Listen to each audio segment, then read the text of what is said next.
bizə ümumi ABC üçbucağı verib və BAC bərabərdir BDA-ya. Yəni bura ümumi alfa qoysam bərabərdir BDA-ya. Yəni bura alfa.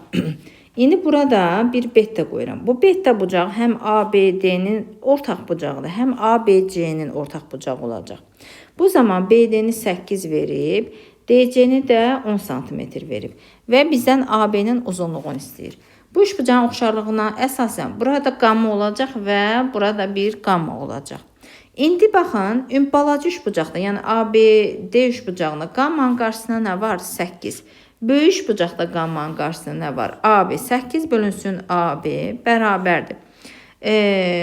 Balaca üçbucaqda alfanın qarşısında nə var? Baxın, alfanın qarşısında yenə AB. AB-nin böyük üçbucaqda alfanın qarşısında nə var? Ümumi alfa. Deməli, baxın bura 8 üstə gəl 10. 8 plus 10.